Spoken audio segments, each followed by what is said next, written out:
ഡോക്ടറെ, എനിക്ക് ശരിക്കും എന്തോ പ്രശ്നമുണ്ട്. ചില സമയത്ത് എൻ്റെ ഹാർട്ട് റേറ്റ് ഒക്കെ വളരെയധികം കൂടും. എനിക്ക് തല കറങ്ങും. ഒരു ഹാർട്ട് അറ്റാക്ക് ഒക്കെ വരില്ലേ? അതുപോലത്തെ അവസ്ഥയാ. പക്ഷെ ഞാൻ എപ്പോൾ പെട്ടെന്ന് തന്നെ ഡോക്ടറെ അടുത്ത് എത്തിയാലും ഡോക്ടർ പറയും ഇത് വെറും ഒരു പാനിക് അറ്റാക്ക് ആണെന്ന്. പക്ഷെ എനിക്കൊരു വെറും ഒരു പാനിക് അറ്റാക്ക് ആയിട്ട് തോന്നുന്നില്ല. എൻ്റെ ജീവൻ പോകുന്ന പോലെ എനിക്ക് തോന്നുന്നേ. എനിക്ക് മനസ്സിലായി. പാനിക് അറ്റാക്ക് എന്ന് പറയുന്നത് ഒരു ഭയപ്പെടുത്തുന്ന ഒരു കാര്യം തന്നെയാണ്. അത് നമ്മുടെ ശരീരം ഒരു ഡേഞ്ചറസ് ആയിട്ടുള്ള ഒരു സിറ്റുവേഷനിൽ കടന്നു പോകുമ്പോൾ സത്യത്തിൽ നീ ചിലപ്പോൾ കടന്നു പോകുന്ന സിറ്റുവേഷൻ ഡേഞ്ചറസ് ആയിരിക്കണം എന്നില്ല. പക്ഷെ നിന്റെ ബ്രെയിൻ വിചാരിക്കുകയാണ് ഡേഞ്ചറസ് ആയിട്ടുള്ള സിറ്റുവേഷൻ ആണ് എന്ന് വിചാരിച്ച് നമ്മുടെ ശരീരത്തിന് ഒരു ഫോൾസ് അലാം കൊടുക്കുന്നതാണ് ഈ പാനിക് അറ്റാക്ക്. ഫോൾസ് അലാമോ? അങ്ങനെയല്ല ഡോക്ടറെ, എനിക്ക് ആ ബുദ്ധിമുട്ടുകൾ എനിക്ക് അറിയാൻ പറ്റും. എൻ്റെ നെഞ്ചു ഭാഗത്ത് വളരെയധികം ബുദ്ധിമുട്ടുണ്ടാവും. എനിക്ക് ശ്വാസം എടുക്കാനായിട്ട് ബുദ്ധിമുട്ടാണ്. ഞാൻ ശരീരം ആകെ വിയർക്കും. എനിക്ക് തോന്നുന്നില്ല ഇത് എൻ്റെ മനസ്സിൽ മാത്രമുള്ള കാര്യമാണെന്ന്. എൻ്റെ ശരീരത്തിന് അത് ഫീൽ ചെയ്യാൻ പറ്റുന്നുണ്ട്. പാനിക് അറ്റാക്ക് എന്ന് പറയുന്നത് നിന്റെ ബ്രെയിനിൽ മാത്രം നടക്കുന്ന ഒരു കാര്യമല്ല. ആ ബ്രെയിൻ അതിനനുസരിച്ച് ശരീരത്തിലോട്ട് സിഗ്നൽസ് അയക്കും. ഇപ്പോൾ ഒരു ഡേഞ്ചറസ് ആയിട്ടുള്ള സിറ്റുവേഷൻ വരുമ്പോൾ ബ്രെയിൻ എന്ത് ചെയ്യും? ബ്രെയിൻ നേരെ ബ്ലഡ് ഫ്ലോ വളരെയധികം കൂട്ടും. അതുപോലെ തന്നെ സ്ട്രെസ് ഹോർമോൺസ് ആയിട്ടുള്ള അഡ്രിനാലിൻ പോലത്തെ കാര്യങ്ങൾ ഒരുപാട് റിലീസ് ചെയ്യും. അഡ്രിനാലിൻ റിലീസ് ചെയ്യുമ്പോൾ നിന്റെ ഹാർട്ട് റേറ്റ് നന്നായിട്ട് കൂട്ടും. ഈ ഹാർട്ട് റേറ്റ് കൂടുമ്പോൾ തന്നെ തലകറക്കം പോലത്തെ പ്രശ്നങ്ങൾ ഉണ്ടാവും. അതുകൊണ്ടാണ് നിനക്ക് ശാരീരികമായിട്ടുള്ള ബുദ്ധിമുട്ടുകൾ അനുഭവിക്കുന്നത്. സത്യത്തിൽ ബ്രെയിൻ അവിടെ ഓവർ റിയാക്ട് ചെയ്യാണ്. ഒരു സ്ട്രെസ്ഡ് ആയിട്ടുള്ള ഒരു കണ്ടീഷനെ ഓവർ റിയാക്ട് ചെയ്യുന്നതാണ് പാനിക് അറ്റാക്ക്. ഞാൻ കേട്ടിട്ടുണ്ട് പാനിക് അറ്റാക്ക് കാരണം ഹാർട്ട് അറ്റാക്ക് വരുന്നുള്ളത്. അതുകൊണ്ട് തന്നെ എനിക്ക് ഭയങ്കര പേടിയാ. അതുള്ളതാണോ? എനിക്ക് മനസ്സിലായി എന്തുകൊണ്ടാണ് നിനക്ക് അങ്ങനെ തോന്നുന്നേ എന്നുള്ളത്. കാരണം രണ്ടിലും, പാനിക് അറ്റാക്കിലാണെങ്കിലും ഹാർട്ട് അറ്റാക്കിലാണെങ്കിലും നെഞ്ചു ഭാഗത്ത് നിനക്ക് വളരെയധികം ബുദ്ധിമുട്ടുണ്ടാകും. പക്ഷെ വ്യത്യാസം എന്ന് പറയുന്നത് പാനിക് അറ്റാക്ക് ഒരു 10 മുതൽ 15 മിനിറ്റ് വരെ നിൽക്കും. അതിനുശേഷം അത് പയ്യെ ഫെയ്ഡായി വരും. അതേസമയം ഹാർട്ട് അറ്റാക്ക് എന്ന് പറയുന്നത് അങ്ങനെയല്ല.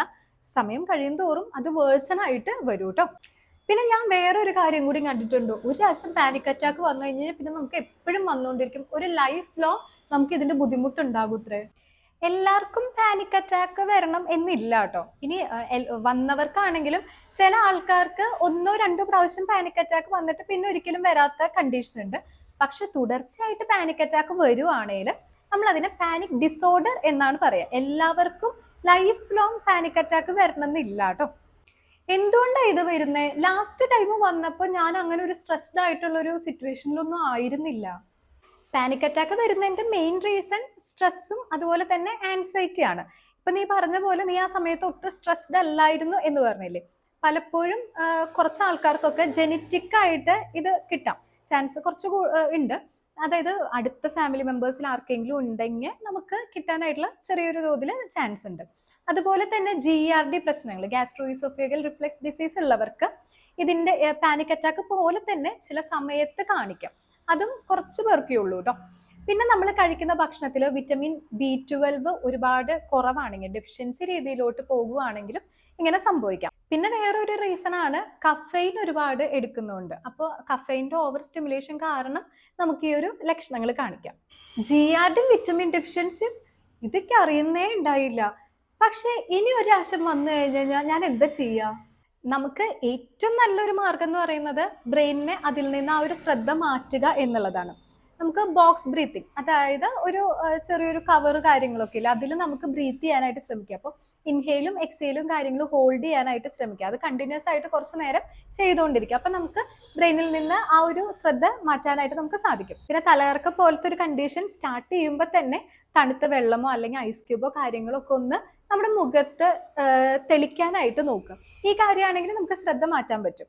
പിന്നെ എപ്പോഴും നമ്മുടെ മനസ്സിൽ തന്നെ പറയുക, അതായത് ഇത് കടന്നു പോകും, ഇത് സേഫ് തന്നെയാണ്, കുഴപ്പമില്ല, ഇത് കടന്നു പോകും എന്നുള്ള ഒരു നമ്മുടെ ബ്രെയിനിനോട് എപ്പോഴും പറഞ്ഞുകൊണ്ടിരിക്കുക. പിന്നെ ശ്രദ്ധ മാറ്റാൻ പറ്റുന്ന കുറച്ച് കാര്യങ്ങളാണ് നമുക്ക് അവിടെ കാണുന്ന ഒരു 5 കാര്യങ്ങളുടെ പേര്. അതായത് ഇപ്പോൾ നിന്റെ മുന്നിൽ ഒരു കസേര ഉണ്ടെങ്കിൽ കസേര അല്ലെങ്കിൽ മേശ, അങ്ങനെ 5 എണ്ണത്തിന് പേര് ഇങ്ങനെ റിപ്പീറ്റ് ചെയ്യുക. അങ്ങനത്തെ കാര്യങ്ങളൊക്കെ ചെയ്ത് കഴിഞ്ഞ് കഴിഞ്ഞാൽ ബ്രെയിൻ പയ്യെ അതിന്റെ ശ്രദ്ധ മാറ്റാനായിട്ട് നമുക്ക് സാധിക്കും. ശ്രദ്ധ മാറ്റിയാൽ തന്നെ നമുക്ക് ആ പാനിക് അറ്റാക്കിൽ നിന്ന് നമുക്ക് രക്ഷപ്പെടാനും പറ്റും. ഓക്കെ, പക്ഷെ എനിക്കിത് മാനേജ് ചെയ്ത് പോയാൽ പോരാ, എനിക്കിത് കംപ്ലീറ്റ് ആയിട്ട് സ്റ്റോപ്പ് ചെയ്യണം. ഞാനപ്പോൾ എന്താ ചെയ്യണ്ടേ? ഒരു ലോങ് ടേമിലുള്ള ആൾക്കാരാണ് നമുക്ക് മാനേജ് ചെയ്യണം എന്നാണെങ്കിൽ നമുക്ക് CBT, അതായത് തെറാപ്പി സെക്ഷൻ ആണ്. അത് നമ്മുടെ തോട്ട് പ്രോസസ്സ് അല്ലെങ്കിൽ തോട്ട് പാറ്റേൺ കാര്യങ്ങളൊക്കെ നമുക്കൊന്ന് ആക്കാനായിട്ട് പറ്റും. അതുപോലെ തന്നെ ലൈഫ് സ്റ്റൈൽ കറക്റ്റ് ചെയ്യുക, മെയിനായിട്ട് കറക്റ്റായിട്ട് എക്സസൈസുകൾ ചെയ്യുക, നന്നായിട്ട് ഉറങ്ങുക, കഫൈൻ ആണെങ്കിലും ഷുഗർ, ആൽക്കഹോൾ ഇങ്ങനത്തെ കാര്യങ്ങളൊക്കെ കുറച്ച് കൊണ്ടുവരാനായിട്ട് നോക്കുക. പിന്നെ ഡയറ്റിലാണെങ്കിലും മെഗ്നീഷ്യം അടങ്ങിയിട്ടുള്ള ഭക്ഷണങ്ങളും വിറ്റമിൻ B12, ഒമേഗ 3 അടങ്ങിയിട്ടുള്ള ഭക്ഷണങ്ങൾ കാര്യങ്ങളൊക്കെ നന്നായിട്ട് കൂട്ടിക്കൊണ്ടുവരാനായിട്ട് ശ്രമിക്കുക. ഇപ്പോൾ എന്തെങ്കിലും ഒരു പേടിയുള്ള കാര്യം കൊണ്ടാണ് പാനിക് അറ്റാക്ക് വരുന്നത് എങ്കിൽ ആ പേടിയുള്ള കാര്യത്തിന് പയ്യെ പയ്യെ ഫേസ് ചെയ്യാനായിട്ട് ശ്രമിക്കുക. അതിൽ നിന്ന് നമ്മൾ മുന്നോട്ട് വരിക. നമ്മൾ ഫേസ് ചെയ്താൽ തന്നെയാണ് നമുക്ക് ആ ഒരു പേടി കാര്യങ്ങൾ നമുക്ക് കുറയ്ക്കാനായിട്ട് സാധിക്കുള്ളൂ. പെട്ടെന്ന് ഫേസ് ആ ഒരു രീതിയിലല്ല ഞാൻ പറയുന്നത്.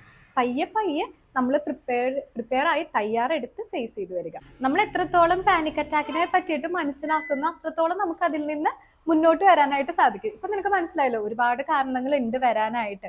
എന്തൊക്കെ ചെയ്യണം, എന്തുകൊണ്ടാണ് നമുക്കിങ്ങനെ തോന്നുന്നത് എന്നുള്ളതൊക്കെ മനസ്സിലായില്ലേ? അതൊക്കെ മനസ്സിലാക്കിയാൽ തന്നെ നമുക്ക് ഇത് ഫേസ് ചെയ്ത് മുന്നോട്ട് വരാൻ പറ്റുന്നേ ഉള്ളൂ.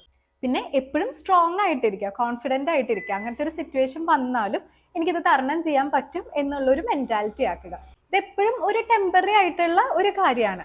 അപ്പോൾ ഇതുപോലത്തെ നല്ല ഇൻഫർമേഷൻസ് കിട്ടാനായിട്ട് ആയുർജൻ യൂട്യൂബ് ചാനലും ഇൻസ്റ്റാഗ്രാം പേജും ഫോളോ ചെയ്യുക. ഇനി നിങ്ങൾ ഇതുപോലെ പാനിക് അറ്റാക്ക് കാര്യങ്ങൾ ഫേസ് ചെയ്യുന്നവരാണെങ്കിൽ താഴെ കാണുന്ന നമ്പറിലേക്ക് നിങ്ങൾക്ക് കോൺടാക്ട് ചെയ്യാവുന്നതാണ്. പാനിക് അറ്റാക്ക് മാത്രമല്ല, നിങ്ങൾക്ക് ഏതൊരു അസുഖമാണെങ്കിലും നിങ്ങൾക്ക് താഴെ കാണുന്ന നമ്പറിലേക്ക് വിളിച്ചു കഴിഞ്ഞാൽ നമ്മുടെ ടീമിൻ്റെ ഫുൾ സപ്പോർട്ട് നിങ്ങൾക്ക് ഉണ്ടായിരിക്കും. ഡോക്ടറോട് സംസാരിച്ചപ്പോൾ തന്നെ എനിക്ക് നല്ല ആശ്വാസം തോന്നുന്നു.